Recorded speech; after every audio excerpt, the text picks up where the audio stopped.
In a so-called free state, officials and stakeholders concoct solutions to problems often created by other bureaucrats and with little regard for infringements on the people. These stories are born at the apex of freedom and entrepreneurship. We foolishly advocate for the taxpayer. Brian's Beat presents Freedom Fools. Hour 2 of Freedom Fools with the fool, the head fool, sitting right here. And I don't know, I'm not even going to call her a quasi-fool because I think she's got her act together. Hour 2 with Melissa Costa, member of the New Bedford School Committee, as we talk about the Safe Zone revolution. Yeah, it could be a revolution, but it's a resolution. What did I do with my paperwork here? I come here, I come prepared. I have this right here. I got that right there. The most important thing in my life, where are you? No, I'm not talking about her. You know what? I can't find it. We're just going to skip it for right now. Simple enough. Last Monday, while Tropical Storm Erin was bashing into Cape Verde, there was a storm brewing over at the school committee meeting, the New Bedford School Committee meeting. It wasn't really much of a storm, but there was quite a crowd, considering most school committee meetings don't get large crowds. There were a crowd of people there cheering on a particular resolution.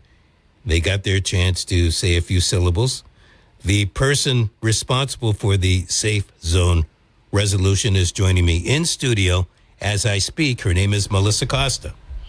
First time having you in studio. How are you? I'm well, thank you. Thank you for having me, for inviting me, and giving me this opportunity to speak on this topic. No problem at all. So, the state already has their so-called safe zone resolution. Why? Why does the city of New Bedford need something similar? Why do they need their own stamp of approval? Because it's a value statement to our community. And that means? It says that we see our immigrant community, we hear them, we value them, we respect them. And so it was important to that community, as evidenced by the fact that at the May school committee meeting, the June school committee, the August school committee, we had several members of the community come and speak in favor of the Safe Zone resolution. Each one of us as school committee members received numerous letters, emails, texts, calls asking us to support this. We also received, there was a community letter that was also sent out. There were over 100 people who signed on to a petition asking us to move this forward. And so it was our responsibility to use our voices that we've been gifted by the residents of New Bedford, to use that and to say that we hear you, we see you, we value, we respect you, and we honor you. Exactly. What does it do? I mean, we know the state has something similar. And you're supposed to protect the kids. You protect the kids every day. What makes this resolution different? Thanks, Brian, for asking that. So it does provide a safe access to education. We know that any kind of federal immigration enforcement disrupts student learning, and that is our number one priority, right, is teaching and learning and making sure that our children are safe. So this provides that. It also commits to creating a secure environment for all students, including U.S. citizens and immigrants. It doesn't matter your documented status. We're here to keep you protected and to make sure that you can access the material, the education, the teaching, and the learning, and that you feel secure in the building, around the building, anywhere where we are having a school function, that our children and our families can feel safe knowing that they are being protected to the best of our ability. So when you say that, that's a mouthful, first of all. I have this vision, and I was not on Tallman Street a few months ago, but I have this vision that if ICE enforcement wants you, they're going to just keep going. So I hear the words, and I know deep down, I've talked to Chris Cotter, I've talked to Ross Grace Jr., now I'm talking to you. Mm-hmm. I know Olivera. I know you guys really mean this, but how are you going to enforce that? I mean, you're at No Mandan School, mm-hmm. and ICE is coming in, and you know Tom Holman, we're going to bring hell, you know. So he's bringing his hell. What do you expect the lady at the front desk to do? So I expect her to follow the protocol that's been put forth as far as contacting the central office down at County Street and letting them know so that way they can contact the attorneys, so that way all of those procedures can be followed and put into place. You're right. We can't stop ICE from doing the horrendous acts that they are doing, but we can make sure that we're doing what we said we were going to do as well. Because what's the alternative? Not doing anything at all. And so that isn't an option. So the option, what we have to do is we have to let them know that, hey, we followed all of the procedures, the protocols that have been put in place, and that we are committed to that. Are you a parent? Yes, I am. So I'm just going to put the shoe on a different foot here. I know it's very difficult, but let's say you are undocumented, or maybe you are documented, but your kid isn't, or something along those lines. You're hearing this. You're hearing what you're saying, and people I can see your face. I know you mean what you're saying. But in that message that you just stated, you can't really stop ICE. Why would I want to send my kid not knowing that you could really be the bodyguard? Mm-hmm. I want to make sure that my kids are in places and spaces that whoever is in charge is doing anything and everything that they can to keep them safe. And so we also expect, I could also put it on, right? Like, we send kids to school and we have them practice drills for lockdowns and for potential mass school shootings, which we know happen on a sadly regular basis here in the United States. And teachers put their lives on the line for that. And by no means should they be asked to do that. But yet that's what we as a society have kind of start to put forth. And so this is just another layer of us asking adults to please do whatever you can to protect our children. 508-996-0500. Want to get into some of the particulars of the safe zones resolution in just a sec. Let's take a call. 508-996-0500. Hello, you're on with Melissa Costa. Hello. Yeah, you know how we keep these kids safe? We keep them away from Melissa. This is outrageous. I mean, this is an elected school official. This has got to be a joke. So you're giving these people false pretense, like they're going to be safe inside of this school. We're not talking about immigrants. We're talking about illegal aliens that are here in this country, illegal, putting a burden on our system. You want to keep the kids safe? Keep the children, our American citizens first. Worry about them first. Everything else comes second. You're living in a la-la land. You're living in an illusion world. You know what I mean? Our children are safe, and the police are the ones that keep them safe. Not you and this ridiculous thing you're trying to put forth. I'm sorry. All right, thank you for your call. Thank you, caller, for your perspective. It's my responsibility to make sure, according to the Attorney General's office, that we keep all children safe, regardless of their documented status. No human being is illegal, especially not an illegal alien. It's about their documented status, whether they are documented or undocumented. And we know with this current administration that documented status can change on any given day, depending on the executive order. So one person could be documented today, an executive order gets signed, and now tomorrow they are no longer having that same protected documented status. Do you even, I was reading somewhere, I think it was in the paperwork that I got from the city. Do you even know if somebody, you as a school committee person or the school department, O'Leary's office, do you know if somebody is legally here or not legally here? That has nothing to do with their bearing on being publicly educated. No, but I just wonder if you know if that information is available, so you know that you have, I'm just going to use broad numbers, 100 that are undocumented students. I thought all that information was supposed to be blind, so you wouldn't know. Yes, it should be protected information. We really should not be collecting it. And so this has also come up in this conversation, right, as to how have we been collecting data? How have we been holding on to that data? And, where does that fall into the guidelines? So under this resolution, as well as, by reviewing the laws. We should not be keeping that. That should not be accessible to anyone because public education is available to every child in the Commonwealth. That stated, why would ICE want to see that information if it doesn't show them anything?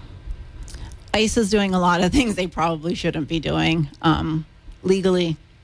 Well stated. 508-996-0500. Hello, you're on with Melissa Costa. Hi, Melissa. I commend you for running. Anybody who runs for public office is a good soul. What I will say, though, is you just compared ICE officers, okay? These are, federal employees doing what they're paid to do by the government under the law to a school shooter. How can you do that? And all good, consciousness, you've turned the law into a buffet. We're going to choose to look at this law and obey this law, but we're not going to obey this law. It's a bad look for children. You're saying you're educating children, but you're giving them a bad taste of police right up front. Okay, by saying ICE is bad, we don't want them in here. They might hurt you because that's what you're essentially saying. And then you're not doing what you're required under the law, which is to follow the law, I believe. So, and you can say, oh, well, we got to protect the children. Yeah, but you also have to follow federal law, too. So, you've said a mouthful there. Let's hear from Melissa, and thank you much for your call. So I'm going to just break it down. Sounds like there are two sets of laws going on here. Which ones are you supposed to follow?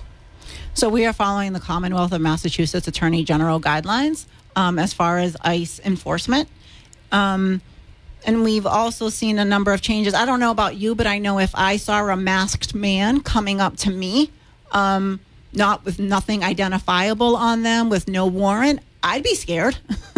And for my 2 cents, we've already noticed that they have broken the law. Mm-hmm. So it's nice to say that they're following the law. No, they're following somebody's guidelines, and sometimes they are not following the law. Yes. Yep, I would agree with that. And so, and we are following the law. There are laws in place. FERPA, the Family Education Acts. There is actually a new law that was just put into Massachusetts, the Education Equity Act, to protect Education Equity Act that we are following, which prohibits discrimination in public education based on immigration or citizenship status. So there are a number of laws that we are making sure that we follow and that we get that information to all of our public educators so that way they can be sure to follow it as well. Hello, you're on with Melissa Costa. She's with the New Bedford School Committee. Well, thank you. Certainly I agree with your position and disagree with those two other callers, but I have two questions. What kind of protection would any of these children get, like if they're being escorted from the school across streets with a crossing guard person? Would they be stopping an ICE person from actually taking a child out of that line of kids heading home? And my second question is, if you have to let the ICE person take a child away, what do your school guidance counselors say about that in itself being a trauma to the child? It's so frightening. Great questions. Melissa? Thank you for the call. So you may or may not know this, but I actually am a social worker. So I am very well versed in trauma and the effects of trauma and trauma reactions, as I am a clinician in the community. And so, yeah, this is definitely very frightening. It's frightening for the children that are being impacted by this, whether these raids or these pickups are happening in their home, in their, to their families, to their neighbors, to their communities. And so what we're doing is, as a response to that, is once we identify who those children are that are being impacted by this, we have a number of community organizations who have stepped up and who have said that, yes, we will partner with you and we will assist the children, the families in any manner that we can. And so that has been great to see, the community collaboration that has come through. And we also know that our kids go to school with other kinds of kids. And so the impact on the children who may not have the direct impact of ICE, but now all of a sudden maybe their colleague, their friend, their classmate is no longer present. And so how are we also following up with them to make sure that they, that because some of those kids are fearful as well that they may lose some of their friends. And so we are making sure that we are tending to all of that. It is a big ask when we are serving 13,000 students in the city of New Bedford. It is a huge ask and a huge task to take on. But I think it also lends itself for us to be a role model for the greater community. I'd like to see some of our other school districts, our brother and sister colleagues in other districts step up and share their same sentiments as far as keeping kids safe as much as we possibly can. We cannot stop all bad things from happening, but as much as we can, we will do and to protect, and that we will also reach out to our community connections and our community collaborators to partner with them to make sure that the children, the families, the neighborhoods, the communities are getting what they need in order to survive this. The crossing guard. Yes. What would the crossing guard, what kind of role? I mean, are they real police officers? No. So our crossing guards are employed by the school district. I'm not even sure how many we actually have. $15 an hour, probably. Yeah, and it's it's a very part-time gig. And so, but, if they see something, say something, right? If you see all of a sudden a masked person or two people come up and they take a child or they take a parent who's waiting for their child, report that to the school, report that to who needs, however those systems get put into place, right? So we as a school committee set this resolution forward, and we allow, Mr. O'Leary and the administration in the district office to then set the procedures in place. We're not here to micromanage. We allow them the autonomy to do what they need to do within the confinements of all of this. 508-996-0500. I do appreciate your patience. Hello. Good afternoon, Brian. Good afternoon, Melissa. I have two important points to make. The school budget is 60% of the city budget. The city budget is $500 million, and 60% of that is $316.7 million. It's costing us taxpayers. Now, it was you back on June 8th, the school committee budget meeting, that you said 51% of the students in our public schools of New Bedford is 51%. Now, we did the math. It's cost $316.7 million. The state average is $24,359 a year per student. Not my numbers, the state's numbers. So I did the math. 51% of 13,000 students, which is what Bruce Oliveira told Channel 10 regarding this whole thing that you guys just passed. So that's 6,630 students that are either here illegally or have parents who are illegal. It's costing us an extra $161.5 million more. Wow, I'm not going to argue your figures, but right, you've got my head spinning. This other point I got to make is very important. Now, back in Market Basket, there was, out of those 47, there was 16 unaccompanied youth that were working there underage. And they're in our school. I want to know, have you, as a social worker, have you been investigating how many of these young youth are in our schools that they came here, don't have a legal guardian or didn't come with their parents? How are they getting registered in our public schools under Superintendent O'Leary if you have to register with your parents? I need you to investigate our public school system to see how many are here undocumented without their parents and not being human trafficking. This is an issue in our schools. Thank you. That's a lot. All right. So if I understand, thank you, caller. If I understand correctly, you're stating that 60% of the school budget, of the city budget, is allocated toward the schools. I'm not sure where you got the $316 million, if I understood that correctly. But actually, the budget that the school committee passed was $267 million. When the mayor presented it to city council, he had dropped it down to $262. And then from there, it got another 1.7 million cut. So just want to kind of correct some of those numbers. You also mentioned something about the 51% of students. If I'm not mistaken, I believe that my comment was that our records show that 51% of, and I'm not even sure if it was 51%, but I know that I do recall that I did mention something about a percentage of students that English is not their first language, or that they speak another language at home. That doesn't necessarily equate to that they are here undocumented. It just means that they speak another language at home. Just to cut it, because I'm going to take a break, we've got other callers. You wouldn't know. I mean, didn't we ascertain that you would not know who is documented and who is not? And the other thing that you stated, because the president changes who is and who's not with an executive order, that somebody could have come in as a documented person and then lost that status. Yes, people come in seeking asylum, and they're allowed that, and they've come here, they built up businesses, they raised their families, and then all of a sudden an executive order goes into place that says asylum seekers are no longer allowed that status. And so, things are constantly changing. We're going to find out about the training. Take your calls. Melissa Coster, she is a New Bedford school committee member. She turned in her paperwork. She is running for another term.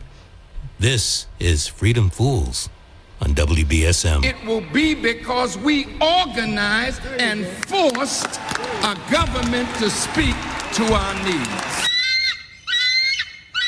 I swore an oath to the Constitution. I didn't swear an oath to the president, to the Congress, to a boss, to a contract, to a paycheck. I swore an oath to the Constitution of the United States of America. And that Constitution is underlined in American values: dignity, respect for human life. Right now, America is on a dangerous road. And if we don't stop now, end this, and back the humanitarian aid process that should be going into Gaza, shame on us. Un-American. I'm going to make sure the truth is known. Welcome back to Freedom Fools on WBSM. Brian with you, along with New Bedford School Committee member Melissa Costa, who is, I'm glad that she's in studio today fielding these calls, because quite frankly, you're answering questions that I have no absolute clue about. I do know about one thing, though. The amount of money that's spent on education, or things that we pile in and say there's $24,000 per student that's being spent, but money doesn't really go in that direction. What's this whole thing about know your rights and the training dealing with that? All right. Hello. Oh, there we go. So the Know Your Rights is a family preparedness activity. It is put on by the ACLU, the American Civil Liberties Union, as well as the ILRC, which is the Immigrant Legal Resource Center.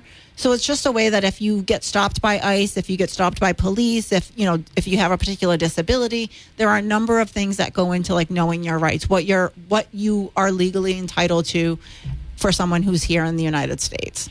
And who's going to receive that training within the umbrella of New Bedford schools? So that's a this resolution just passed on Monday.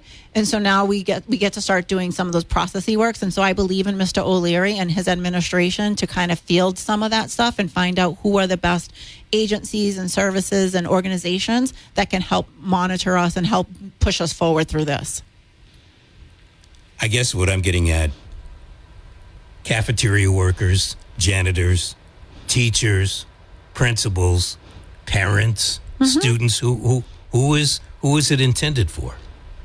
Any and all of the above. Everyone in the community should know your rights. We should all know our rights at living here in the United States. We all are entitled to unalienable rights, and so we should, know where those resources are, where they live, how we can access them, so that way we can exercise them. And the ACLU and others will be teaching this. They have the material available. I was actually on their websites earlier today, just looking, preparing myself for this conversation, because I knew that was, those are some of the sticking points or some of the things. Okay, like now we've passed this resolution. Now how do we move it forward?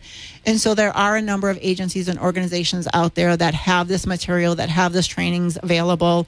And so now we get to kind of dig through that and see which one best serves our community. How much is it going to cost? That's yet to be determined if there's going to be any cost at all. A lot of those resources are free. A lot of those things happen with partnerships and collaborations. So we will continue to monitor and field that. So if you are a taxpayer in the city of New Bedford, you should worry that some money is going to go in that direction. You shouldn't worry about it. At this point, I would say no, we shouldn't worry about it. Our budget has already been passed. We have it all, it's allocated for each one of the resources. But this wasn't part of the budget. No, this was not part of the budget. So we have a lot of laws. And you had budget cuts, courtesy of the city council. And mayor, yes. You don't think it's going to cost it?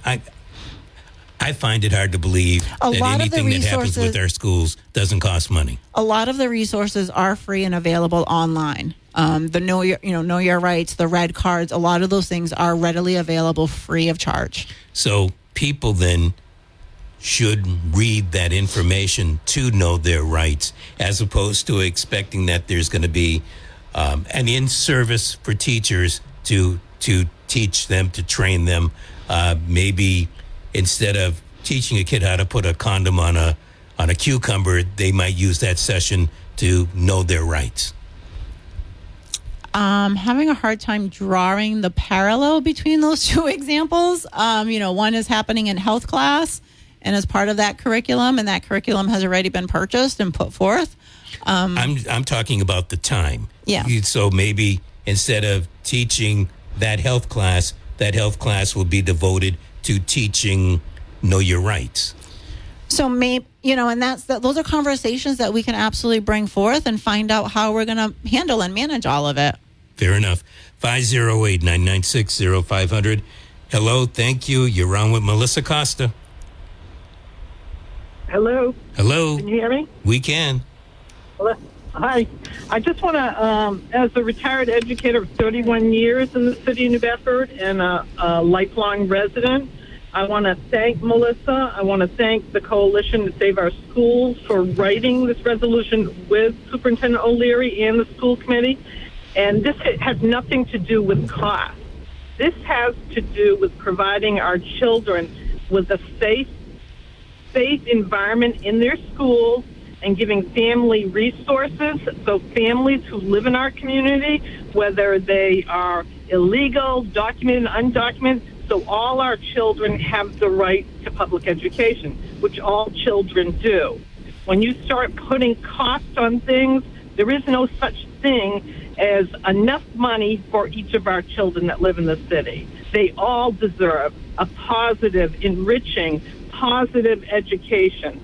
When you start talking about putting a condom on a vegetable and the cost of giving information to our community families, it infuriates me, because this whole resolution was written by educators and community members, and that's why we supported to put it forth to the school committee, because we knew that it would be a safety for our children. We all want our children safe. There's no question about that. What we're seeing going on in the city and across the country is traumatizing to children and families. I don't want that in my community. That disgusts me. I think a lot of people feel that. I think a lot of people feel the same way that you do. We don't want to see it, but as committee person Costa has already mentioned, we've got it out there, but push comes to shove, the pushers are going to win out. I do appreciate your call. Let us continue. Thank you. You're on with Melissa Costa. Hello? Yes. Yes, I'm interested in knowing what Melissa Costa, or the lady that just spoke before, at 31 years in education, looks at, 50 years ago, you went to school, you had 30, 35 classmates in the class, and kids got educated. Today, and we were probably 20th in numbers, percentages above most countries in the United States. Now, the teachers in Massachusetts probably teach 12, 14 kids a session, half as many as they used to. We're 40th internationally as far as our educated children are going. And how are you putting this in with what we're talking about? what it amounts to is that we are throwing such a large net out there, to say that, if you're illegal, that's okay. You can come to school here. It's $24,000 for you. In New York City, the entire Roosevelt Hotel is designated for illegals at $500 a night. Okay? That goes on all the way across the United States. We got 15 million people that came into this country illegally, and I imagine that Melissa would be a Biden supporter saying, that was wonderful, letting all these poor people from all over the world come to this country. Well, let's ask her. Melissa? Thank you, caller, for your call. I'm not sure. Me neither, but I guess, are you a Biden supporter that's happy that 15 million people came across the border? I'm not sure how that feeds into the resolution. I'm not either, but, that's the question. If you want to answer it, you can. I am a registered Democrat, and I do believe in humanity and people. 508-996-0500. Thank you. You're on with Melissa Costa. Hello. I actually work in the New Bedford public school system, and addressing briefly that last caller, I would like to say the only classes I have that have 12 to 14 students are my special education classes that are required to be that. Most of my classes are 30 students. But as far as money and costs like that, as a taxpayer, as someone in the school system, personally, I agree that it's not about money. It's about doing what is right for the students and,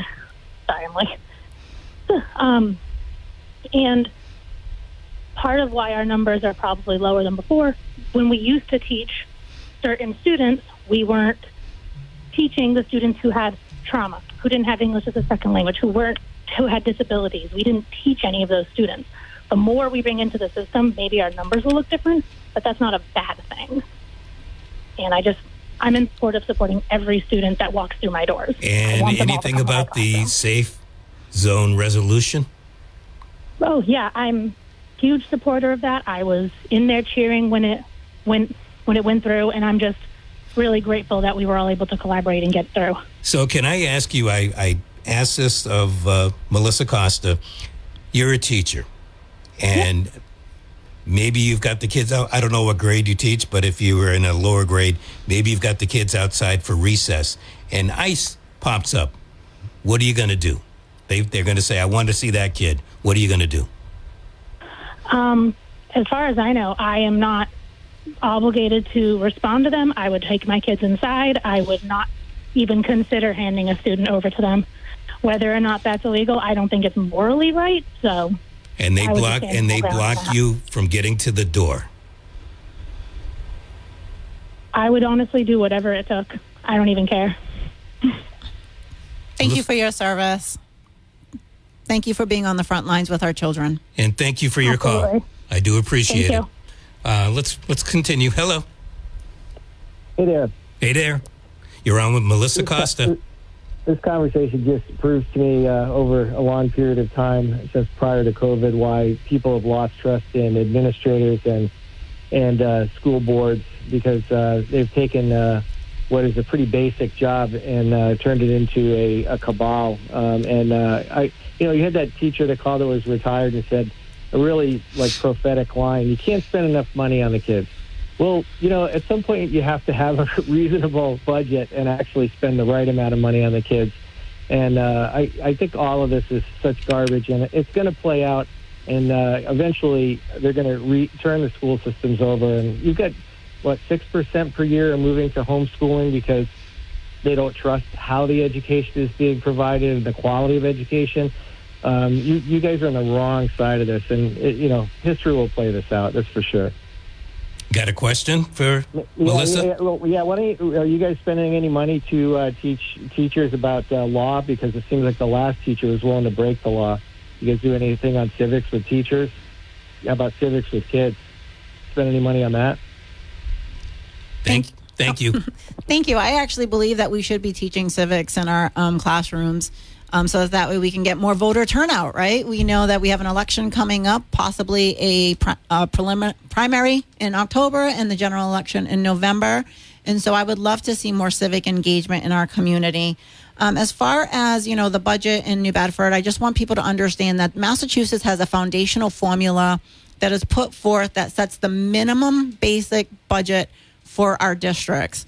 And so New Bedford, like other districts around, we're just looking for the minimum budget. We're not asking for $1 more. And if we were, what would be so wrong about asking for an extra $1 per child, or just an extra $1 in period?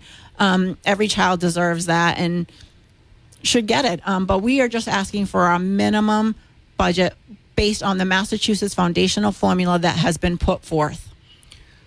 Melissa, the previous caller made a point, and I thought about it earlier, and I said, I'm going to let it go. But since he went down the road, he talked about 6% of the students are going to homeschooling.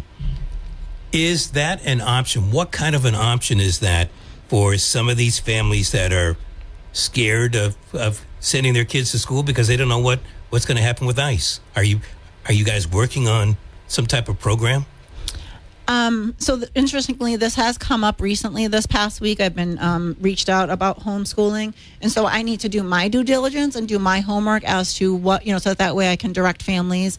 And get back to me about that. Yeah. Because I think the caller is going in the right direction without really thinking about what we're dealing with today. Let's get a few more calls in. Hello, thank you. You're on. Hello? Yes. Yeah, I had a question. I hear this lady talking about the children being traumatized, and I get that. But let me ask you, if a legal citizen, mom and dad does something illegal and gets arrested at home, that's going to traumatize the children too? Absolutely. Right. So it's not the children's fault, but the bottom line is it is the product of the parents' fault. So I don't see why we're saying, they're going to traumatize them, but we're going to stop arresting mom or dad at home in front of their children if they do something wrong. I think they do already. I think they already do that. Yeah. But I'm going to extend your question out. If ICE is traumatizing and doing something illegal, are we going to go out and arrest the ICE agent? If they're doing something illegal, yes. Well, I mean, I agree with that. I think we've seen some of that action already. Thank you for your call. I do appreciate it. Hello, you're on with Melissa Costa. Hello. So, Melissa, didn't your lawyers tell you not to pass this? No, actually, the lawyers said that they recommended some changes. They also highlighted a number of. But you didn't change anything, correct? You didn't change anything. You just passed it. The way that the process worked is that then Mr. Grace did put forth the resolution as originally presented, and that's where the vote happened. So why ask lawyers if you should pass it if you're not going to take their advice? I can only speak for myself. I was willing to have conversations with my colleagues if, we wanted to make some changes. At the end of it all, that's the way the resolution was presented, and that's the way it was voted on. And was it purposely done when Mayor Mitchell was on vacation? No, the agenda had been set forth. The mayor knew that was on the agenda. Just like my colleagues. If a lawyer tells you it's not a good idea, I wouldn't think that you just forge right ahead and do it. I'm with Steve pretty much. Everything Steve said before, I'm with. So I don't think you should forge ahead when lawyers tell you that's not a good idea, but you do what you want. Thank you. Thank you. Let's get one more in. Hello. Good afternoon. Good afternoon. You're on with Melissa Costa. I got two things to make as far as that goes. One, I do not blame any of these kids who are in the system. It's not their fault they were brought here. It's their parents if they were brought here illegally. Two, can you answer a question for me? Now, you were talking about civics and about these kids should be educated, about how things work. Do they still teach American government in the school system? I grew up go back to the 70s. I took a class my freshman year, which was called American Government, which told us how local, state, and federal government is supposed to work. Do they still teach this in school today? I'm not sure, to be honest with you, what exactly the core curriculum is by Massachusetts standards, whether or not that is a requirement. I'll give you an answer. That's no. Okay. Thank you. My kids, my grandsons, neither one of them after me learned this. And this is what is wrong with our education. As far as government-wise works, they don't want these kids to know how things are supposed to work. They weren't perfect back then. When you say they don't want to know, who's they? Local, state, and federal government. They don't want everybody to know what the right way things are supposed to be done. They're doing this, they're doing everything the way they want it done. And so that these kids, nobody knows how things are supposed to be. Caller, I am in your camp. Believe me, 1,000%, probably even more so than you are. But that's not our topic today. We're talking about the safe zone. So I appreciate it. And as Melissa Costa stated, she doesn't really have all of that answer for us at this particular time. Maybe she'll get it for us.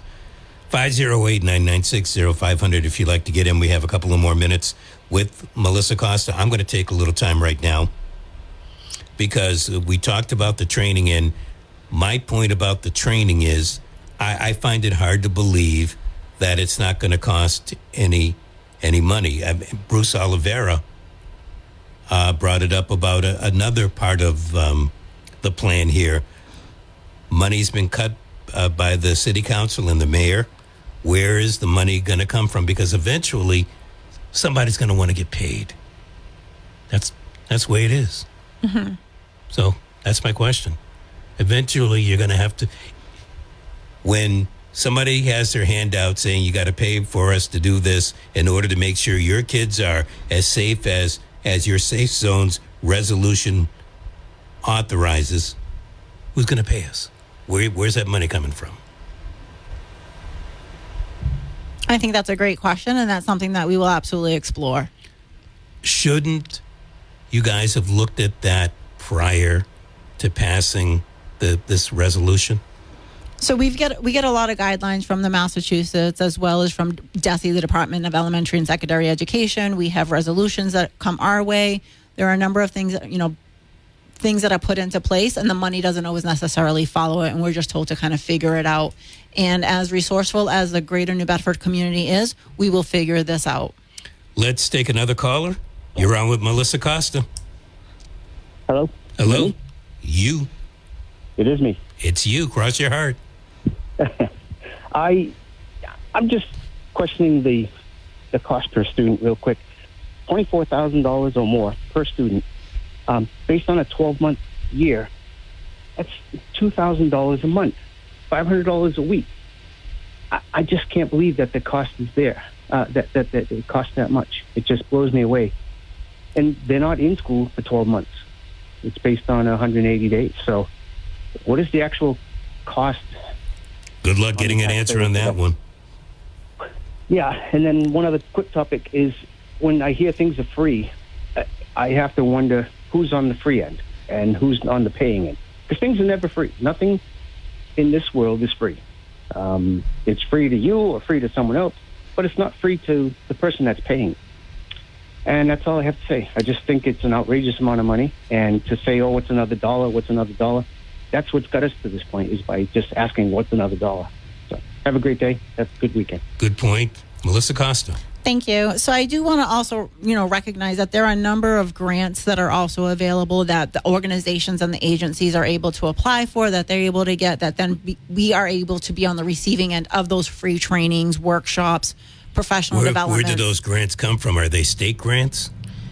It really just depends. That I've been on the board of numerous nonprofit organizations that get resources from a number of areas, whether it's philanthropic, whether it's local, whether it's private entities, or it's state, federal funding, grants, or whatever that those organizations are able to apply for. That then they are able to turn around and provide those services and information for free on the receiving end. Last 45 seconds for you. What would you like to add? I would just like to add, I'd like to thank all of the stakeholders that were involved in drafting this. This was not a one-person show. This wasn't a two-person show.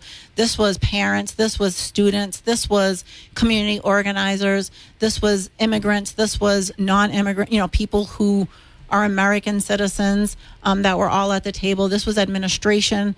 This was committee members. There were a number of people that came together to draft this resolution. Since you brought that up, were there, out of curiosity, were there folks that admittedly state they're not here legally? Were they at the table too?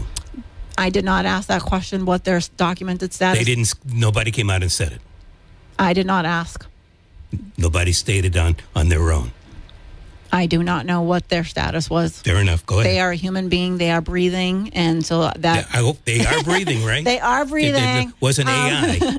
And so definitely just wanted to, get their perspective. We all, that's the beauty of our country, is that we are a diverse community. We are a diverse country. And so the diversity of thought and getting different people together at a table, because our privilege allows us to only see and know what we see and what we know. And so when we get to expand that, we get to grow. And so lots of seeds were planted. And so I look forward to what we can continue to achieve in our community. Thank you for coming in on a Saturday. I know you've got a busy day. You've got family roaming around. And so have a good time with that. Really appreciate it. Thank you. If you can get back to us with the answers to some of those questions, we would greatly appreciate it. Absolutely. Thank you for the opportunity. No problem. Melissa Costa. She is running for re-election for the New Bedford School Committee, has been on for the past 4 years, I believe. And she is the author of when I say the author, she's the sponsor within the school committee of the Safe Zone Resolution.